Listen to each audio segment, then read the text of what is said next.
Hi friends, இன்றைக்கான recipe என்னென்னு பார்த்தீங்கன்னா பசலைக்கீரை குழம்பு தான். அதுக்கு பருப்பு அவிய வச்சுக்கிறேன்.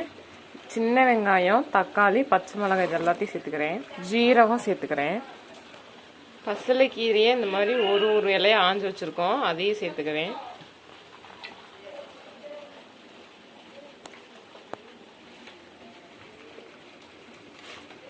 இதெல்லாம் நல்லா ஒன்றோட ஒன்று மிக்ஸ் ஆகட்டும். இப்போ குக்கர் மூடி போட்டு ஒரு 5 விசில் விட்டு எடுக்கலாம். உப்பு இந்த ஸ்டேஜில் தான் இருக்குது. குழம்புக்கு தேவையான உப்பு சேர்த்துக்கலாம். மஞ்சத்தூள், குட்டிய அடுப்பு வச்சுட்டு அதில் எண்ணெய் ஊற்றிக்கலாம். இதுலேயும் நான் சேர்க்க போகிற ஐட்டம் ஜீரகம் தான். கடுகு, ஒரு பெரிய வெங்காயம், வெள்ளைப்பூடு தடிச்சுக்கலாம், தாளிப்பு சேர்த்துக்கலாம். அந்த மஞ்சப்பொடி வெள்ளைப்பூடு ஸ்மெல் போகிற தொட்டிக்கு நல்லா கொதிக்க விடலாம்.